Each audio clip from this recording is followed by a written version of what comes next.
Namaskar, Vande Matram. Today's motivation inspirable story will present from our favorite teacher, Pole sir. दोन मित्र होते. आजच्या गोष्टीसाठी एक वेळेस नाशिक क्लॅप करा.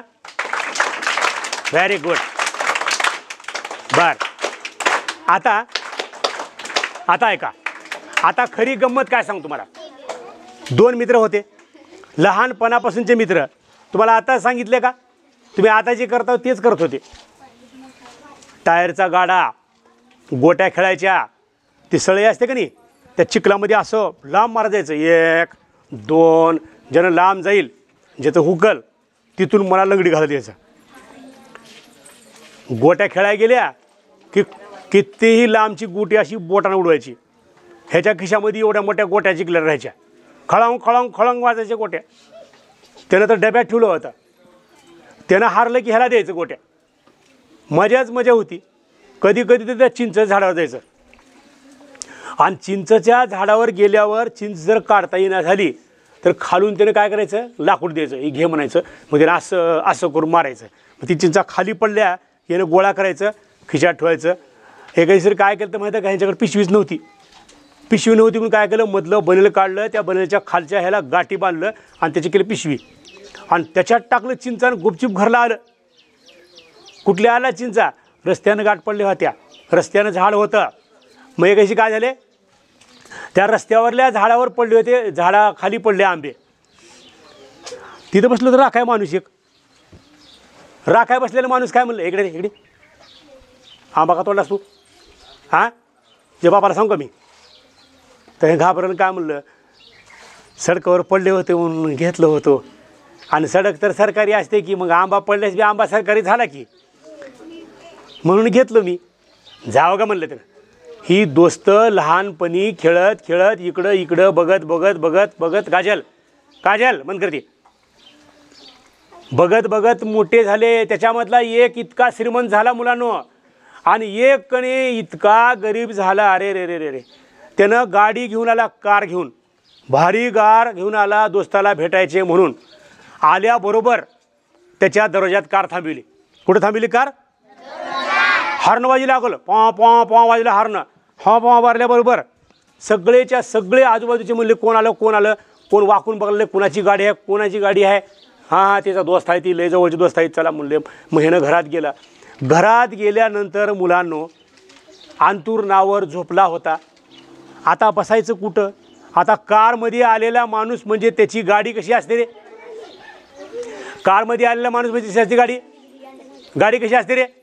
हे सगळे माझ्याकडे बघ रे. कोणतरी पाहुणे आले तर गाडी कशी असते रे त्यांची, अशी असते की नाही, भारी कपडे भारी असतात. आणि मग ह्याच्या घरामध्ये इतकी घाण पडली होती असल्या खुर्ची कशाला घाण बसवा मी. त्याने म्हणलं ही खुर्ची साफ करतेस का तू. नाही बाबा खुर्ची साफ करून तर काय फायदा, पुन्हा येतेच की धूळ, पुन्हा नंतर बी येते आणि अगोदर बी येते आणि पुन्हा बी येते. हा लक्षात तुमच्या. हे चुकतं तुमचं. अरे दुसऱ्याचा मोठेपणा बघण्यात कनी तुमचं लहानपण निघून चाललंय. तुमच्यात काहीतरी ताकद आहे ती बघा, ती तयार करा बरं का. समजलं का नाही. आपण लोकांसाठी टाळ्या वाजवण्यापेक्षा लोकांनी आपल्यासाठी टाळ्या वाजवायची लायकी तुमच्यात आहे, ती करा तयार. समजलं का मंथन. हां ही नवलाईची गोष्ट नाही. आता या गोष्टीतून तुम्हाला जे शिकायचे तेच मी अर्धा सांगितले तुम्हाला. आता गंमत कशी माहिती आहे का, ह्यानं काय म्हणला, खुर्ची साफ करून काय फायदा हो, धुरळा येते लगेच. हां जा मग कपडे तर घाल म्हणून सांगितलं. कपडे गेला घालायला, त्या कपड्याचं कपाट उघडल्यावर कपड्याच्या कपाटामध्ये बी नुसतं धूळ होती. अरे अरे अरे म्हणलं, आणि तू साफ करत नाही, स्वच्छ राहत नाही, बरोबर नाहीस. मग ह्याच्या लक्षात आलं, ह्या दोस्ताला काय केलं पाहिजे म्हणतात. या दोस्ताला ह्याच्या सवयी बदलायसाठी मी काय करावं, 1 मिनिटात विचार केला आणि काहीच बोला नाही. फर्स्ट क्लास बाहेर गेला, दुकानात गेला, दुकानातून एक फूल आणलं चांगलं. ती फूल आणल्याबरोबर, मित्रा तुला भेटायला आल्यास मला कनी हातामध्ये काय देवं कळलं नाही मला, बरं का अर्पिता काय देवं कळालं नाही म्हणून मी फूल आणलं. आणि मग फूल दिलं. आणि मग फूल ठेवायचं कुठं आता, फूल ठेवायचं कुठं हळूच घरात गेला. इथं लई घाण पडल्या टेबलावर, इकडे बी घाण पडल्या ताटावर, त्या खिडकीपाशी घाण पडली आहे, चला कपाटात ठेवा म्हणलं आणि कपाटात ठेवला. कपाटात ठेवला फूल. ह्या दोस्तानं त्यासोबत चहा पिला, निघून गेला. निघून गेले की दुसऱ्या दिवशी त्याच्या शेजारचं माणूस आलं म्हणलं, नमस्कार, काय मित्रा, काय चाललंय, उठला नाहीस का अजून तू? हां, आणि वास कसला येऊ रे चांगला रे, कसं काय वास येऊलाय? अरे काल कधी माझा मित्र आला होता, त्या कपाटाला उघडलो होतो मी आणि कपाटामध्ये फूल ठेवलं होतं त्यांनी दिलेलं, त्या कपाटाच्या मधून येऊला वास म्हणलं त्यानं. हां, वास येऊलाय? अरे भारी आहे की, मग काय भारी आहे रे, फुल भारी आहे का नाही? काय भारी आहे? फुल भारी आहे. वा वा वा वा, फुल भारी आहे, पण ही खुर्ची लय घाण आहे म्हणलं त्यानं, आणि ही बेडशीट, तुझं ती बेडशीट लय घाण आहे म्हणलं. मग हिनं काय केलं, बेडशीट साफ केलं लगेच. दुसऱ्या दिवशी दुसरा माणूस आला आणि म्हणलं, काय रे तू आज येणारस का माझ्यासोबत फिरायला? हां, आणि वास कसला येऊ रे, लय भारी वास येऊ. अरे ते फुलाचा रे, ते मित्रांनी दिले माझ्या. हां, अरे फुल भारी आहे पण कपाट लय घाण आहे. फुल भारी आहे पण कपाट घाण आहे, आणि इथं खिडकीपाशी लय जाळी आहे बाबा, घाण आहे. मी जाऊ का रे, मस्त आहे बरं का फुल तुझं, आलं तर भेटाय येतो. असं एक जण आलं, ही चांगलं आहे, ही चांगलं आहे, ती खराब आहे, ही चांगलं आहे, ती घाण आहे, ही चांगलं आहे, ती घाण आहे. घरातल्या प्रत्येक वस्तू घाण आहेत असं सांगत सांगत सांगत सांगत गेलं. आणि ह्यानं काय केलं, जी वस्तू दोस्ताना सांगितले ती स्वच्छ करायचं, जी सांगितलं आहे ती स्वच्छ करायचं. आता ह्या दोस्ताला इतकी भारी सवय लागली बरं का ओमकार, इतकी भारी सवय लागली की दररोजच्या दररोज त्यानं सगळं घर स्वच्छ ठेवलं. आणि मग त्याच्या सवयी बदलल्या. 1 वर्षानंतर ह्यानं आला घरी आणि बघितलं तर काय, जिकडं तिकडे टिपटाप. अरे कसं काय कडे हे सगळं? त्यानं म्हणला, तू फुल दिलास आणि लोक मला म्हणाले फुल चांगलं आहे, कपाट घाण आहे, फुल चांगलं आहे, बेडशीट घाण आहे, फुल चांगलं आहे, चूल घाण आहे, बेडशीट चांगली आहे, आणि फुल चांगलं आहे पण कबशी घाण आहे, बेडशीट तसलीच, हे तसलंच, हे सगळं घाण असलं. मी काय केलं, स्वच्छ केलं. एका गोष्टीमुळं त्या दोस्ताची सवय बदलली. आता आपली कोणती गोष्ट आहे, आपले स्वभाव खूप चांगले आहेत पण अभ्यासाची शिस्त तुम्हाला नाही. चांगलं दररोज कठीण कष्ट करण्याची सवय तुम्हाला लागली पाहिजे. एक पुस्तक आहे बघा, त्या पुस्तकाचं नाव काय माहिती आहे का तुम्हाला? Julius Caesar. काय नाव आहे? हे इंग्रजी पुस्तक आहे, हे इंग्रजी नाटक आहे. त्या इंग्रजी नाटकामध्ये राजा होता. कोण? Julius Caesar. कोण होता? ज्युलियस सीझरनं काय केलं, त्याच्यासोबत एक मित्र होता त्याच्या युद्धामध्ये साथ देणारा, त्याचं नाव होतं ब्रुटस. काय नाव होतं? हे बघा, त्या ब्रुटसनं काय केलं तर बोलण्यामध्ये आल्यानंतर, समजलं का तुम्हाला?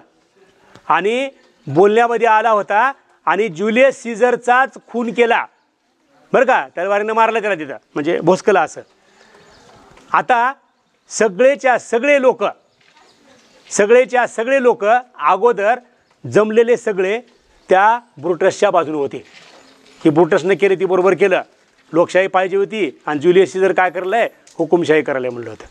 आता मी तुम्हाला ही गोष्ट आणि त्या गोष्टीतली हा एक प्रसंग सांगतोय तुम्हाला. कशामुळे सांगतो माहिती आहे का, तुम्हाला कळावं. आणि खरा मित्र असलेला त्या ज्युलियस सीझरचा कोण होता? अँटोनी होता. काय होता? त्या अँटोनीनं भाषण कसं केलं बघा. ब्रुटस तर खूप चांगला आहे, पण विलियम शेक्सपियर लिहिलेल्या पुस्तकात ज्युलियस सीझरनं खूप चांगलं काम केले.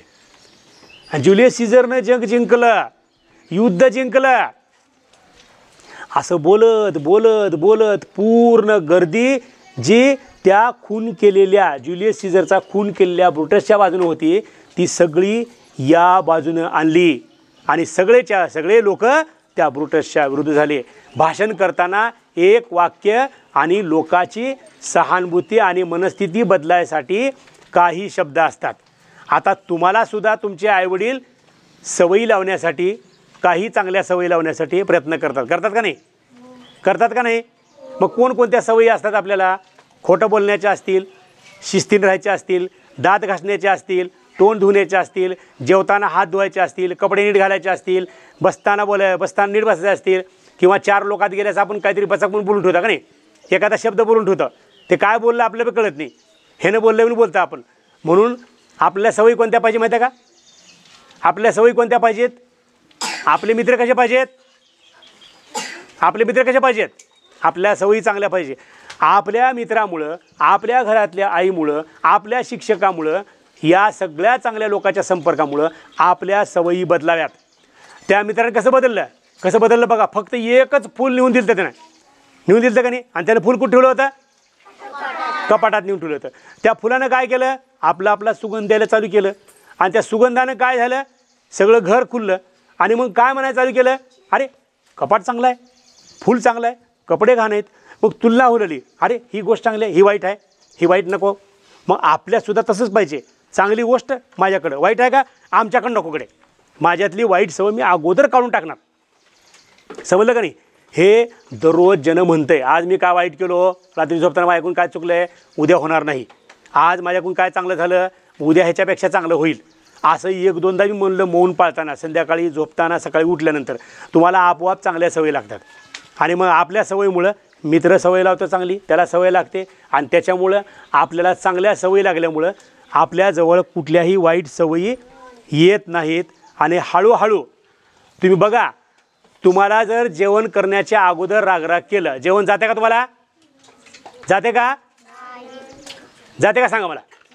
आणि तुम्हाला जर प्रसन्न चांगलं गाणं लावलंय आणि जेवण करा मुलांनो म्हणून सांगितलंय आणि तुम्हाला हसवलंय, पोट भरून जेवण करतो का नाही?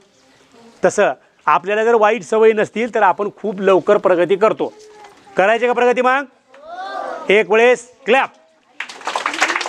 बस क्लोज करू.